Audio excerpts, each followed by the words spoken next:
নমস্কার, আপনারা দেখছেন গ্লোব টিভি। সবার পাশে সবার সাথে গ্লোব নিউজ নিয়ে এখন আমি ত্রিপর্ণা রয়েছি আপনাদের সঙ্গে। এক নজরে দেখে নেব আজকের বিশেষ খবর। ভোটারদের মন পেতে জনমুখী প্রকল্প ঘোষণা নীতিশ কুমারের। দূষণ রোধে কড়া বার্তা বিচারপতির। বাংলার প্রাচীন ঐতিহ্যকে বাঁচাতে উদ্যোগী সীমান্তের ছাত্র যুব। কেবল কারখানায় বিশ্বকর্মা পুজোর নতুন আশার আলো। বন্যার জলে ডুবে মৃত্যু হলো কিশোরীর। চন্দ্রকোনা ফুচকা খেয়ে অসুস্থ ৩৫ জন। শুটিং বিশ্বকাপের যোগ্যতা অর্জন মনু ভাকারের। বৃষ্টিপাতের পূর্বাভাস।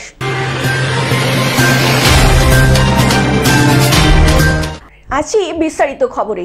ভোটারদের মন পেতে জনমুখী প্রকল্প ঘোষণা নীতিশ কুমারের। বিহারের বিধানসভা ভোটের মুখে একাধিক জননীতি প্রকল্প ঘোষণা করেছেন। এই নীতির বাজারে সমস্ত সরকারি চাকরিতে মহিলাদের জন্য ৩৫% সংরক্ষণ ঘোষণা করেছেন। যুব সম্প্রদায়ের স্বার্থে বিহার যুবক কমিশনের গঠনের কথাও ঘোষণা করেছেন জেডিইউ সুপ্রিমো। এছাড়াও দ্বাদশ উত্তীর্ণদের ৪,০০০ টাকা এবং স্নাতকদের ৬,০০০ টাকা করে ভাতা দেওয়ার কথাও ঘোষণা করেছেন। রাজ্যের সম্ভাব্যময় তরুণদের ইন্টার্নশিপ হিসাবে অর্থ দেওয়া হবে। বিধবা এবং বয়স্কদের পেনশন বৃদ্ধির কথাও ঘোষণা করেছেন Nitish Kumar. Bureau report, globe news. দূষণ রোধে কড়া বার্তা বিচারপতির। উত্তর ভারতের রাজ্যগুলিতে ফসলের গোড়া পোড়ানোয় যে দূষণ হচ্ছে তাই নিয়ে কড়া মন্তব্য করল সুপ্রিম কোর্ট। প্রধান বিচারপতি বি.আর. গাইফ বলেছেন, আপনারা কেন সাজা দেওয়ার কথা ভাবছেন না? কিছু লোককে জেলে পাঠানো হলে ঠিক বার্তা যাবে। বিচারপতি আরও জানান, ফসলের গোড়া দিয়ে জৈব জ্বালানি তৈরি করা যায় বলে তিনি সংবাদ প্রতিবেদনে ইতিমধ্যেই পড়েছেন বলে জানালেন। Bureau report, globe news. বাংলার প্রাচীন ঐতিহ্যকে বাঁচাতে উদ্যোগী সীমান্তের ছাত্র যুব। নদীমাতৃক গ্রাম বাংলার এক ঐতিহ্যবাহী প্রতিযোগিতা ছিল নৌকোবাইচ, যার সাথে জড়িয়ে রয়েছে একাধিক সাহিত্য এবং ঐতিহ্য। কিন্তু কালের নিয়মে ধীরে ধীরে হারিয়ে যেতে বসেছে সেই ঐতিহ্য। তাই বাংলার প্রাচীন সংস্কৃতিকে বাঁচিয়ে রাখতে এগিয়ে এলো ভারত বাংলাদেশ সীমান্তের ছাত্র যুবরা। বসিরহাটের স্বরূপনগর ব্লকের স্বরূপনগর গ্রাম পঞ্চায়েতের কাঠেরপুর এলাকায় ভারত বাংলাদেশ সীমান্তবর্তী সোনাই নদীতে আয়োজিত হলো নৌকা বাইচ প্রতিযোগিতা। এই প্রতিযোগিতার উদ্বোধন করেন স্বরূপনগর গ্রাম পঞ্চায়েতের প্রধান বর্ণালী সরকার ও তেতুলিয়া মৎস্যজীবী গোষ্ঠীর সদস্যরা। এই ২২ প্রতিযোগিতায় মহিলা বাইচ নৌকোচালকরাও অংশগ্রহণ করেন। এই প্রতিযোগিতার অন্যতম উদ্যোক্তা রতন বিশ্বাস বলেন, বাংলার প্রাচীন ঐতিহ্যকে বাঁচাতে স্থানীয় সমাজসেবী সঞ্জীব পালের পৃষ্ঠপোষকতায় আমরা দীর্ঘ ২২ ধরে এই প্রতিযোগিতা চলছে। হালিশহর, হাড়োয়া, সন্দেশখালী, স্বরূপনগর ও বাদুড়িয়া সহ জেলার বিভিন্ন ব্লক থেকে প্রায় ৩০টি দল এখানে অংশগ্রহণ করে।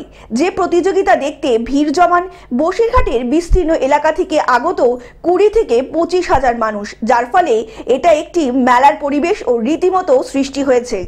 পুজো উপলক্ষে আমাদের স্বরূপনগর, তেতুলিয়া, বিলপল্লী যে ইসামতি নদীর শাখা সোনাই নদীর, সেই শাখা আমাদের বাঙালিদের যে ঐতিহ্য একটা আমাদের নৌকাবাইচ প্রতিযোগিতা।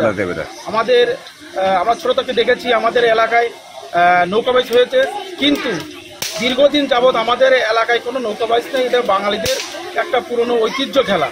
এই খেলাটাকে ধরে রাখার জন্য আমাদের স্বরূপনগর ছাত্র যুবর নেতৃত্বে আজকে প্রধান পৃষ্ঠপোষকতায় সঞ্জীব পালের নেতৃত্বে আজকে আমাদের এই নৌকাবাইচ প্রতিযোগিতা, আমাদের পুরনো যে ঐতিহ্য সেটা আমরা ছাত্র যুব থেকে আমরা এটা ধরে রাখার জন্য আমরা সকলের প্রচেষ্টায় আজকে আমরা এই নদীতে এই নৌকাবাইচ প্রতিযোগিতা আমরা একটা সৃষ্টি করেছি। দক্ষিণ ২৪ পরগনা থেকে সৌমাভু মণ্ডলের রিপোর্ট, গ্লোব নিউজ। কেবল কারখানায় বিশ্বকর্মা পুজোয় নতুন আশার আলো। একসময় হিন্দুস্তান কেবলস কারখানা ছিল বিশ্বকর্মা পুজোর উৎসব মুখর কেন্দ্র। ২০১৭ সালে কারখানা বন্ধ হয়ে যাওয়ার পর উৎসবের ঔজ্জ্বল্যতা অনেকটাই হারিয়ে পড়েছে। বেসরকারি নিরাপত্তা রক্ষী ও কারখানার আধিকারিকদের সহযোগিতায় ছোট পরিসরে পুজো চলছিল। এখনো সেই ঐতিহ্য ধরে রাখার প্রচেষ্টা অব্যাহত রয়েছে সকলের মধ্যে। বর্তমানে কেন্দ্র সরকারের পক্ষ থেকে বিএসএফ এবং সিআইএসএফ এবং এসএসবি প্রতিনিধি দল কারখানা পরিদর্শনে আসেন এবং পরিদর্শনে এলাকার মানুষ ও হিন্দুস্তান কেবলসের পুনর্বাসন সমিতির কাছে নতুন আশার আলো সঞ্চার করেছেন। তারা মনে করছেন এই উদ্যোগের মাধ্যমে কারখানায় পুনরায় চালু হলে এলাকায় উন্নয়ন ও কর্মসংস্থানের সম্ভাবনা তৈরি হবে। সকলেই বিশ্বকর্মা দেবতার আশীর্বাদে প্রত্যাশার দিকেই তাকিয়ে আছেন নতুন করে প্রাণ ফিরে পাওয়ার ফলে। আসানসোল থেকে সৌমিত্র গাঙ্গুলির রিপোর্ট, গ্লোব নিউজ। বন্যার জলে ডুবে মৃত্যু হলো কিশোরীর। মালদার মানিকচক ব্লকের ভূতনি থানার অন্তর্গত মহেন্দ্রটোল এলাকার ঘটনা। 12 বছরের হেমাঙ্গিনী মণ্ডল নারায়ণপুর হাই স্কুলের 6ষ্ঠ শ্রেণীর ছাত্রী। পিতা বিজয় মণ্ডল পেশায় কৃষক। সকাল 10টা নাগাদ বাড়ি থেকে কিছুটা দূরে বন্যার জমা জলে স্নান করতে গিয়েছিল, আর সেই সময় ঘটে এমন অঘটন। বন্যার জলে তলিয়ে যায় কিশোরী। ঘটনার খবর জানাজানি হতেই ব্যাপক চাঞ্চল্য ছড়িয়েছে এলাকা জুড়ে। খবর পেয়ে স্থানীয়রা তড়িঘড়ি খোঁজাখুঁজি শুরু করে ওই কিশোরীকে।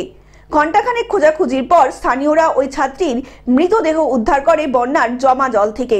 ঘটনার পর থেকেই গোটায় পশ্চিম নারায়ণপুরের মহেন্দ্রটোল এলাকার মেয়েকে হারিয়ে দিশেহারা মেয়েটির পরিবার সকল সদস্য। ঘটনার খবর পেয়ে ভোট নিতে থানা পুলিশের মৃতদেহটি উদ্ধার করে মানিকচক গ্রামীণ হাসপাতালে নিয়ে যায়। এরপর পুলিশ দেহটিকে নিজের হেফাজতে নিয়ে ময়না তদন্তের জন্য মালদা মেডিকেল কলেজ হাসপাতালে পাঠায়। বন্যার জলে একটি 11 বছরের মেয়ে স্নান করতে গিয়েছিল। স্নান করতে যাওয়ার ফলে সে গর্তেতে পড়ে যায় এবং বন্যার জলে সে ডুবে যায়। ডুবে যাওয়ার ফলে যখন আমাদের গ্রামবাসীরা এবং আমরা খবর পাই, তখনই আমরা সেখানে ছুটে যাই এবং যাওয়ার পরে আমরা তখনই এনডিআরএফ টিমকে কল করি, কিন্তু এনডিআরএফ টিম আসেনি। না আসার ফলে আমাদের গ্রামবাসীরাই জাল নিয়ে এবং নৌকা নিয়ে এবং সাঁতার কেটে কেটে খোঁজাখুঁজি চালু করার পরে আমরা প্রায় 1 ঘন্টা পরে তার মৃতদেহ পেয়েছি এবং পাওয়ার পরে আমরা হসপিটালে নিয়ে এসেছি। হসপিটালে নিয়ে আসার পরে ডাক্তারবাবুও বলে দিয়েছেন যে তিনি মারা গেছেন। মালদা থেকে অভিষেক দাসের রিপোর্ট, গ্লোব নিউজ। চন্দ্রকোনায় ফুচকা খেয়ে অসুস্থ 35 জন। চন্দ্রকোনা 1 নম্বর ব্লকের মাধবপুরে ফুচকা খেয়ে অসুস্থ হয়ে পড়ে প্রায় 35 জন। তারপরে ফুচকা এসেছিল, ছোট ছোট বাচ্চা মেয়েছেরা ছেড়ে যেই খেয়েছে সব পায়খানা বমি। মানে যতজনই ফুচকা খেয়েছে ততজনই পায়খানা বমি, সব ক্ষীর পায়খানা আছে। কতজন ভর্তি আছে? 12 জন আছে। বুধবার সন্ধ্যায় যারাই ফুচকা খেয়েছেন তাদের প্রত্যেকেরই হঠাৎ রাতের পর থেকে শুরু হয় শারীরিক অসুস্থতা। এই মুহূর্তে অসুস্থ 15 জন সদস্যকে ক্ষীরপাই হাসপাতালে চিকিৎসাধীন। ছেলে বৃষ্টি আসছিল গ্রাম দিয়ে, সন্ধ্যের দিকে খেয়েছিল, খাবার পরে পায়খানা হচ্ছে আর বমিও হচ্ছে। মানে আজ থেকেই শুরু হয়েছে? না, রাত থেকেই আরম্ভ হয়ে গেছে। আচ্ছা আচ্ছা। আপনার কে আছে এখানে? আমার ছেলে আছে, লাদনি আছে।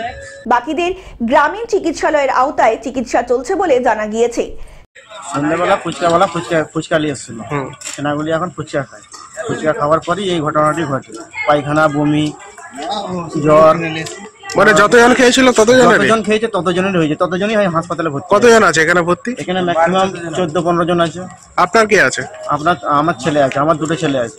মানে দুজনেই ফুচকা খেয়েছে? দুজনেই ফুচকা খেয়েছিল। কোথায় হয়েছে ঘটনাটা? আমাদের গ্রামেই হয়েছিল। নাম কি? বেলগেড়ে।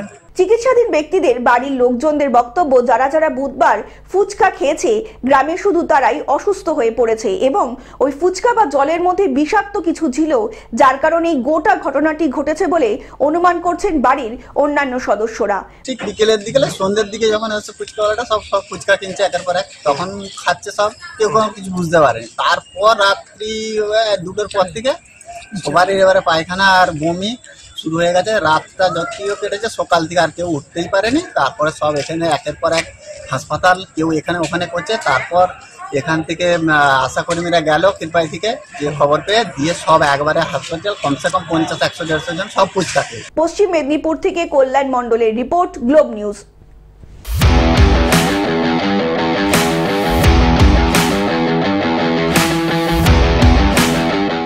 শুটিং শুটিং বিশ্বকাপে যোগ্যতা অর্জন মনু ভাকারের। শুটিং বিশ্বকাপে যোগ্যতা অর্জন করলেন মনু ভাকার। তার সঙ্গে যোগ্যতা অর্জন করেছেন আরো 7 জন ভারতীয় শুটার।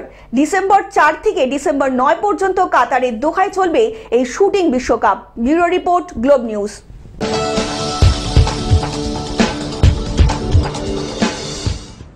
বৃষ্টিপাতের পূর্বাভাস।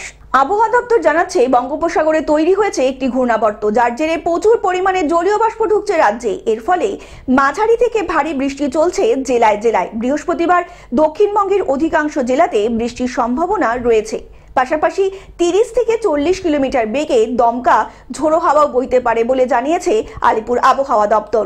Bureau report, globe news.